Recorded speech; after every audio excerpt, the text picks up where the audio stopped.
காலநிலை மாற்ற இயக்கத்தால நடத்தப்பட்டு வருது. இதுவரைக்கும் தமிழ்நாட்டில் 2 காலநிலை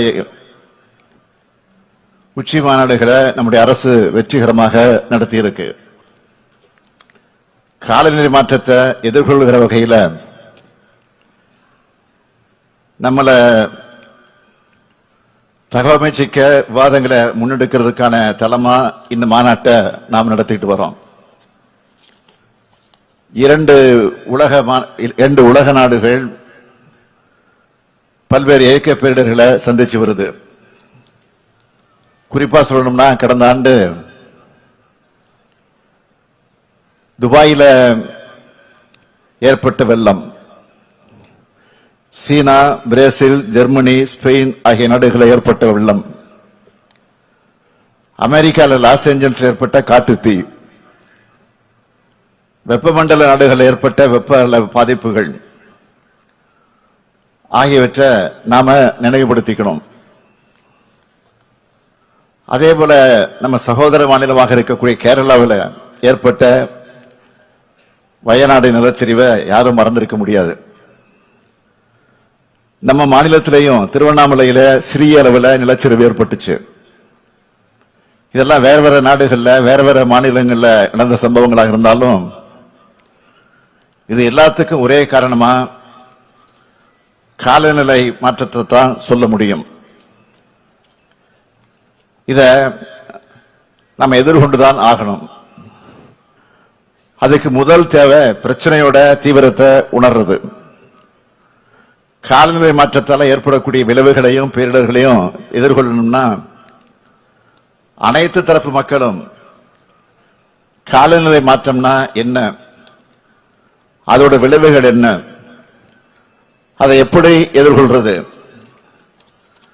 அதுக்கேற்றபடி நம்மளை எப்படி தலைமை தகவமை அமைச்சிக்கிறது, விழிப்புணர்வை ஏற்படுத்தணும். இது மட்டும் நடந்தா நம்ம சமூகம் காலநிலை கல்வியில பெற்ற சமூகமாக இருக்கும்.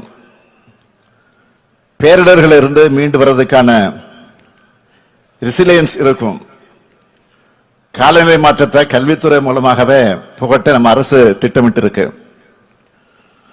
நம்ம தமிழ்நாட்டோட எதிர்காலத்துக்கான கனவுகள் எல்லாத்துக்கும் கல்விதான் அடித்தளமாக இருக்கு.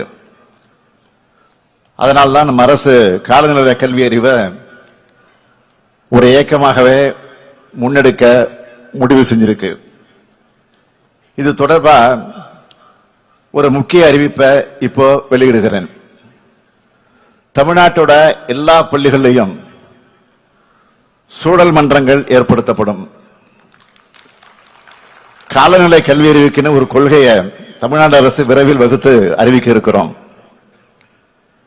எல்லோருக்கும் அவசியமான காலநிலை விழிப்புணர்வை மாணவர்கள் மூலமே அனைத்து தரப்பு மக்கள்கிட்டையும் கொண்டு போய் சேர்க்க இருக்கிறோம். பல்வேறு துறை அரசு அலுவலர்களுக்கும் காலநிலை மாற்ற தடுப்பு மற்றும் தழுவல்களுக்கான திறன் வளர் பயிற்சிகள் வழங்கப்படும். காலநிலை மாற்றத்தால பாதிப்படையக்கூடிய வேளாண்மை, நீர்வளம் ஆகிய துறைகளுக்கு சிறப்பு பயிற்சிகள் வழங்கப்படும். பசுமை குடில் வாயுக்களின் உமிழ்வை குறைப்பதற்கான வழிமுறைகள் காணப்படும். வெப்ப அலைய மாநில பேரிடரா தமிழ்நாடு அரசு அறிவிச்சு அரசிதழில் வெளியிட்டு இருக்கு. வெப்ப அலையால உயிரிழக்க நேரிட்டா 4 லட்சம் ரூபாய் நிவாரணம் வழங்கப்படும் என்று அறிவிச்சிருக்கிறோம். வெப்பநிலையை எதிர்கொள்வதற்கான மருத்துவ வசதிகள் மற்றும் ORS கரைசல் வழங்க மாநில பேரிடர் மேலாண்மை நிதியை பயன்படுத்திக்கலாம்.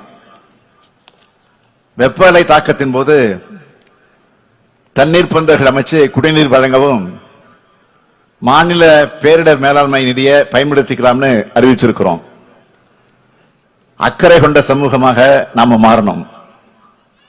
இயற்கை பேரிடர்கள் இருந்து தற்காத்துக் கொண்டு மீண்டெடுக்கக்கூடிய சமூகமாக வளரணும். பசுமை தொழில்நுட்பங்கள் மூலமா பொருளாதார வளர்ச்சியை முன்னிறுத்தக்கூடிய சமூகமாகவும் உலகளாவிய காலநிலை குறிக்கோள்களை அடைய உறுதுணையா இருக்கிற சமூகமாகவும் எதிர்காலத்தில் நாம திகழணும். தமிழ்நாடு அரசு பொருளாதார மேம்பாட்டையும் சுற்றுச்சூழல் பொறுப்புணர்வையும் இரு கண்களாக கருதி தொடர்ந்து செயலாற்றி வருது. ஒவ்வொரு முன்னெடுப்பும் இதை மனசுல வச்சுதான் செய்யப்படுகிறது.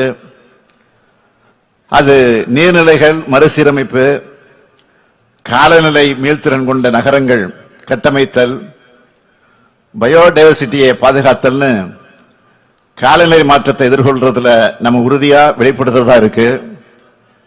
எதிர்காலத்தில் வரக்கூடிய சூழலியல் பிரச்சனைகளையும் கருத்திலே கொண்டு இப்பவே அட்வான்ஸா திட்டமிட்டு அதற்கான நடவடிக்கைகளை நம்ம அரசு மேற்கொண்டு வருது. அதை உலகத்துக்கு எடுத்துரைக்கும் உரைக்கல்லா இந்த மாநாடு விளங்குகிறது. மக்களுக்கு தொடர்ந்து காலநிலை மாற்றம் குறித்த விழிப்புணர்வை ஏற்படுத்துவதற்கான நடவடிக்கைகள் அரசால் மேற்கொள்ளப்படும் என்பதை மீண்டும் ஒரு முறை உறுதி செய்து உங்களிடமிருந்து விடைபெறுவதற்கு முன்பு இந்த மாநாடு வெற்றியடைய வாழ்த்தி இதனை சிறப்பாக ஒருங்கிணைச்ச அமைச்சர் நம்முடைய தங்கம் தென்னரசு அவர்களுக்கும் செயலர் செந்தில்குமார் ஐஏஎஸ் அவர்களுக்கும் என்னுடைய மற்றும் அவரோடு துணை புரிந்த அனைத்து உறுப்பினர்களுக்கும் என்னுடைய வாழ்த்துக்களையும் பாராட்டுக்களையும் தெரிவித்து என் உரையை நிறைவு செய்கிறேன். நன்றி, வணக்கம்.